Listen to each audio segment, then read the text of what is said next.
예전에 그 TV에서 본 이야기인데 아마 그게 어떤 대통령 선거 시절이었던 것 같아요. 한 사람이 이렇게 이야기를 합니다.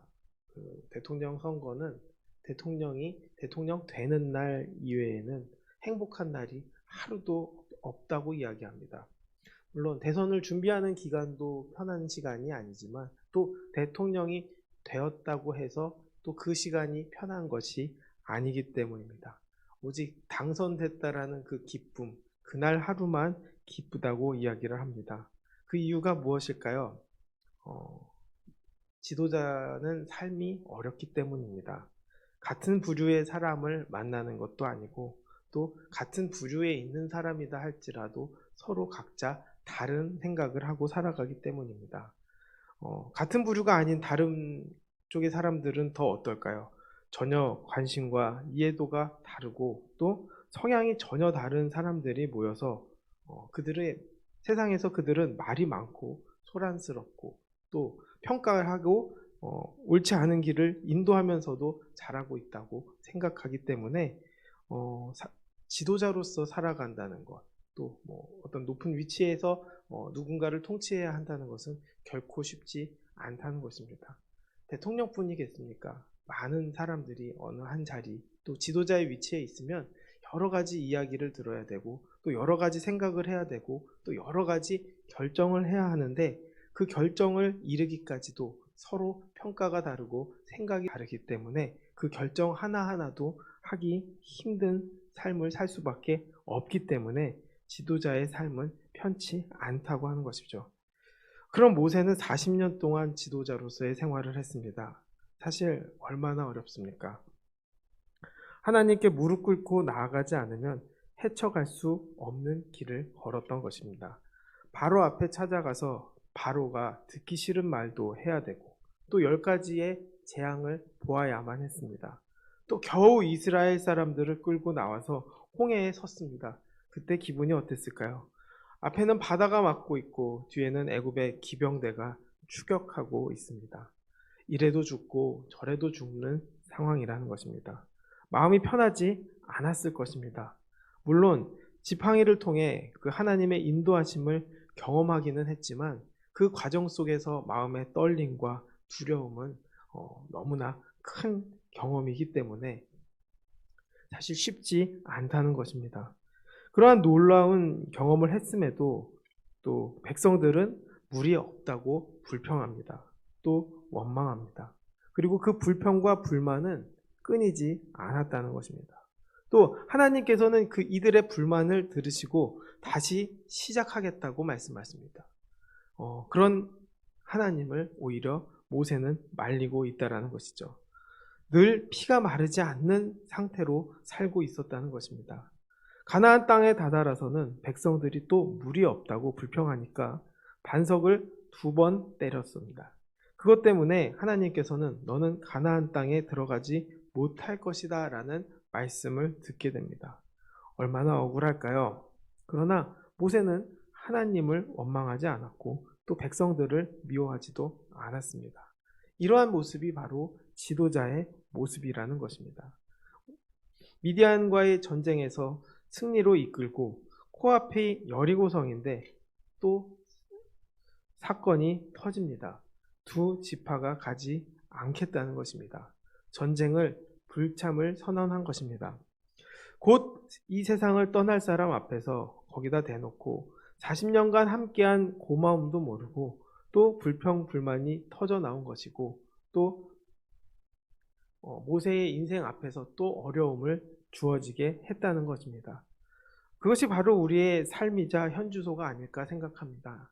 우리는 인생을 살아가고 또 하나님의 일을 하고 있지만 어느 순간 쉬어야 할 때가 있다라고 생각합니다. 그러나 그 쉬어야 할 때가 우리 인생에서는 별로 없다라는 것이죠. 계속 일이 생겨나고 생겨나고 생겨나는 것입니다.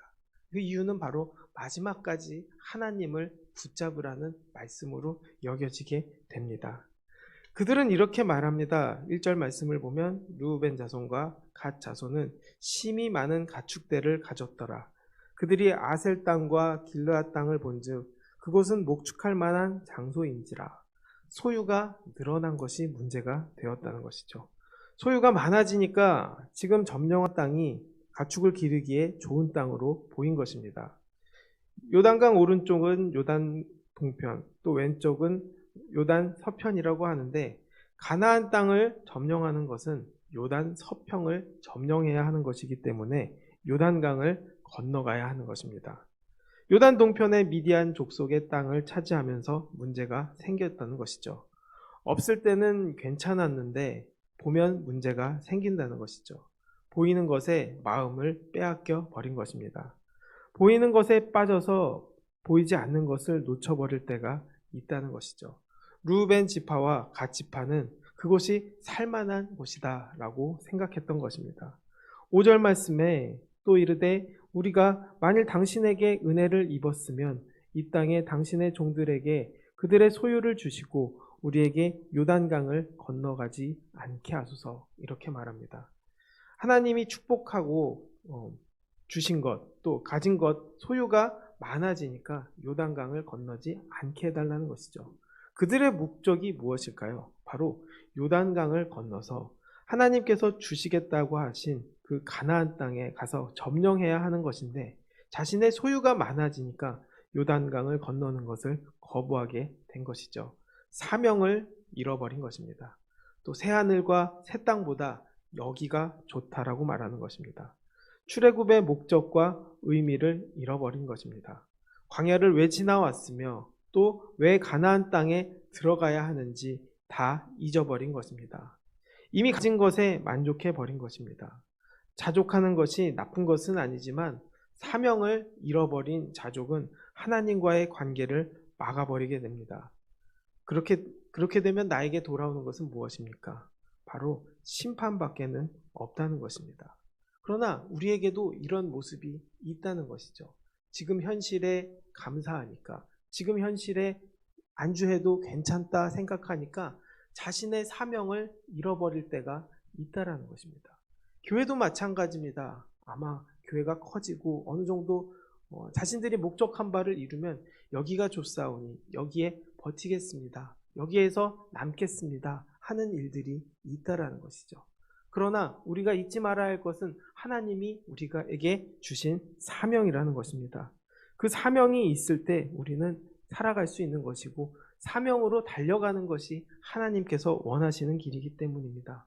그렇기 때문에 우리는 항상 나 자신을 돌아보고 안주하지 않게 해달라고 하나님을 붙잡고 기도해야 한다는 것입니다. 그렇지 않으면 어떻게 될까요? 바로 이기적이게 됩니다. 이기적인 모습은 결국 다른 지파의 마음을 아프게 합니다. 또 낙심하게 만든다는 것입니다. 6절, 7절 말씀을 보면 모세가 갓 자손과 르우벤 자손에게 이르되 너희 형제들은 싸우러 가거늘 너희는 여기 앉아 있고자 하느냐? 너희가 어찌하여 이스라엘 자손에게 낙심하게 하여 여호와께서 그들에게 주신 땅으로 건너갈 수 없게 하려느냐라고 말씀하십니다. 이제까지 이스라엘 공동체는 함께 싸우고 또 함께 분배하는 공동체였는데 막판에 이들이 책임을 완수하지 않고 뒤로 빠지려는 것은 위기 중에 위기였다는 것입니다. 무엇보다도 이것은 다른 지파 사람들을 낙심하게 하는 일이었습니다. 이들이 요단 동편에 정착해버리면 이스라엘의 군사력은 현저하게 약해지는 것은 물론이고 나머지 지파의 박탈감과 또 불평을 커지게 만들게 됩니다. 자칫하면 가데스 바네아에서 선포되었던 하나님의 징벌이 다시 임할지도 모르는 상황이었습니다. 여러 차선책이 있을 수 있었지만 오히려 차선이 최선을 방해하는 것입니다.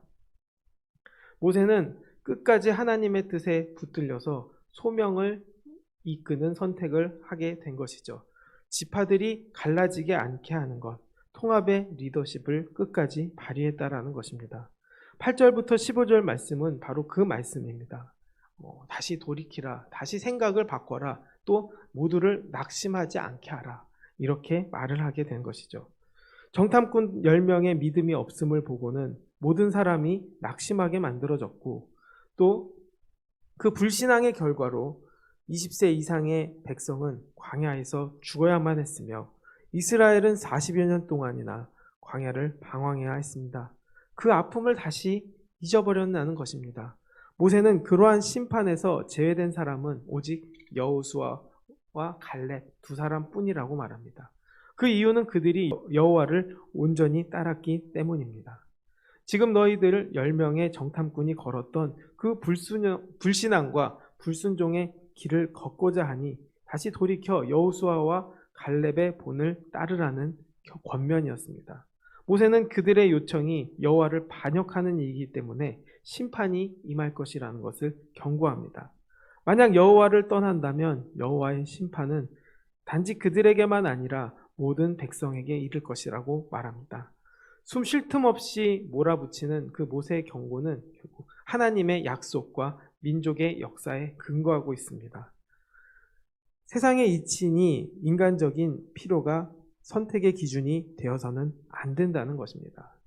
르우벤 자손과 갓 자손의 결정은 그들이 평소에 많이 하던 생각의 결과물이었습니다.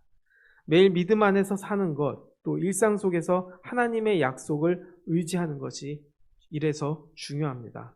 하나님의 말씀이 아닌 다른 것으로 가득 차 있는 사람은 눈에 보이는 대로 즉흥적인 결정을 합니다. 우리는 과거의 역사에서 영적 교훈을 얻게 되기를 원합니다. 또 하나님의 말씀을 바르게 알고 이스라엘의 비극을 타산지석으로 삼을 때 결국 하나님의 약속에서 벗어나지 않는 삶을 살 수 있는 것입니다. 이러한 권면을 들었을 때 이들은 자신의 뜻을 굽히지 않으려고 했다는 것입니다. 사람이 그렇습니다. 자신의 뜻을 굽히지 않으려고 여러 가지 타협을 한다는 것이죠. 16절에서부터 19절의 말씀은 바로 그 말씀입니다. 이들은 직접적인 모세의 책망을 들었습니다. 그러나 다행히 감정적으로 대응하거나 자신들의 제안을 고집하지는 않았습니다. 그러나 자신들의 뜻을 굽히지는 않았죠. 그러나 그 방법은 평안한 방법, 또 서로 화해하는 방법을 가지고 말을 전했다라는 것입니다. 이 모세의 염려를 알았기 때문에 그들이 내놓은 대답의 핵심은 세 가지였습니다. 첫 번째는 가족들을 안전하게 정착시킨 후에 형제들과 함께 가나안 정복에 참여하겠다는 것입니다. 이것은 너희 형제들은 싸우러 가거늘 너희는 여기 앉아 있고자 하느냐라는 책망에 대한 대답이었습니다. 다만 요단 동편에도 원주민들이 있으니 부녀자들을 견고한 성읍에 거주할 시간을 달라고 요청했습니다. 두 번째는 모든 지파의 선봉에 서서 이스라엘 자손이 기업을 받을 때까지 끝까지 싸우겠다는 것입니다. 이들이 요단 동편에 남을 때 다른 지파들이 낙심할 것을 염려하는 모세에게 그들은 자신들이 선두에 서서 끝까지 싸우겠다고 설득합니다. 또 마지막으로 요단 서편의 기업을 요구하지 않겠다고 이야기합니다. 갓 지파와 르우벤 지파는 모세의 경고와 염려의 핵심을 정확히 이해하고 분명한 대답을 내놓았습니다.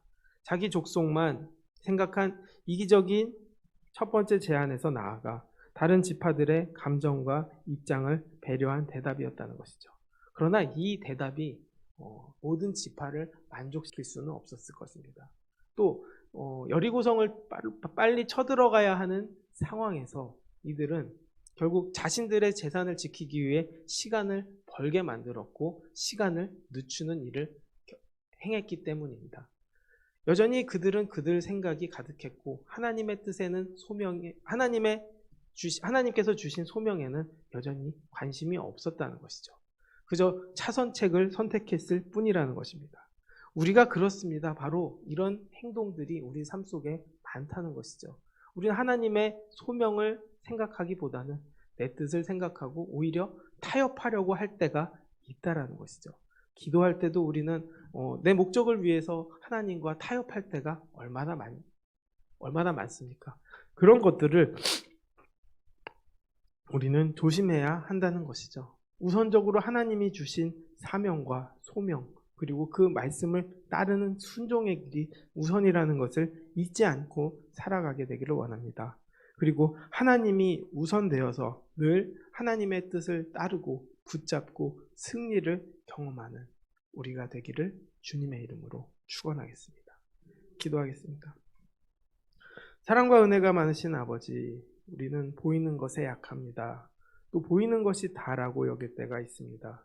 또 그래서 머무르려고 할 때도 너무나 많습니다. 그러나 하나님, 우리에게 늘 하나님이 주신 사명과 그 소명을 생각하게 하여 주시고 그 사명과 소명을 붙잡고 달려갈 수 있게 도와주시옵소서. 끝까지 붙잡고 달려갈 수 있게 하신 은혜를 허락하심에 감사합니다. 그 소명과 사명 가지고 하나님의 뜻에 최선을 다하는, 또 그리고 순종하고 살아갈 수 있는 우리가 될 수 있게 주님 함께하여 주옵소서. 모든 영광 주님께 돌리며 예수님의 이름으로 기도드렸습니다. 아멘.